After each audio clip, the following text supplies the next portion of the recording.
Right Nilima గతంలో అంటే YCP అధికారంలో ఉన్నప్పుడు ఇసుకకు సంబంధించి ఏ విధంగా అక్రమాలు జరిగాయి, ఎంత దోపిడీ జరిగిందో చూసాం. ఆ తర్వాత కూటమి ప్రభుత్వం వచ్చిన తర్వాత పూర్తిగా ఇసుక ఫ్రీ సరఫరా చేస్తూ ప్రజలకు, అదేవిధంగా కూడా కొన్ని బాగులు బంకర్లో అప్పటికప్పుడు ఏదైనా అవసరానికి కూడా ఉచితంగా కూడా తీసుకెళ్లొచ్చు అనే ఒక దాన్ని కూడా తీసుకురావడం జరిగింది. అట్లాగే ఈ ఇసుక నూతన ఒక పోర్టల్ కూడా ఏర్పాటు చేసినటువంటి పరిస్థితి కనిపించింది. పూర్తిగా దీనికి సంబంధించినటువంటి కార్యాచరణ అయితే కొనసాగుతా ఉంది.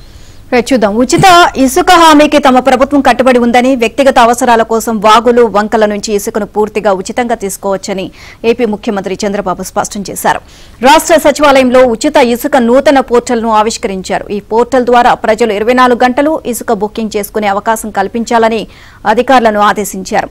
ఎవరైనా ఎక్కడి నుంచైనా ఏ సమయంలోనైనా ఇసుక బుకింగ్ చేసుకోగలిగే విధంగా పోర్టల్ విధానాన్ని నవీకరించాలి అన్నారు. అయితే తర్వాతి రోజుకు అందుబాటులో ఉన్న ఇసుక మాత్రమే బుక్ అవుతుంది అని అధికారులు ముఖ్యమంత్రికి వివరించారు.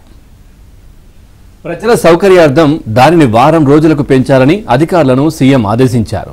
దీనివల్ల 7 రోజుల్లో అందుబాటులో ఉండే ఇసుకను ఎవరైనా బుక్ చేసుకునే వెసులుబాటు లభిస్తుందన్నారు.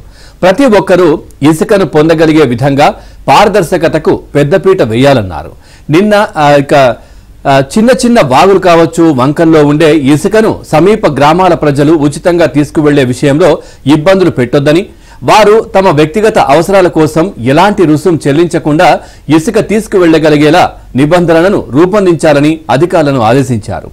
అదే సమయంలో అక్రమ రవాణా, అక్రమ మైనింగ్ కు అవకాశం లేకుండా అన్ని చర్యలు తీసుకోవాలన్నారు. విజిలెన్స్ వ్యవస్థను పటిష్టం చేయాలని సీఎం స్పష్టం చేశారు.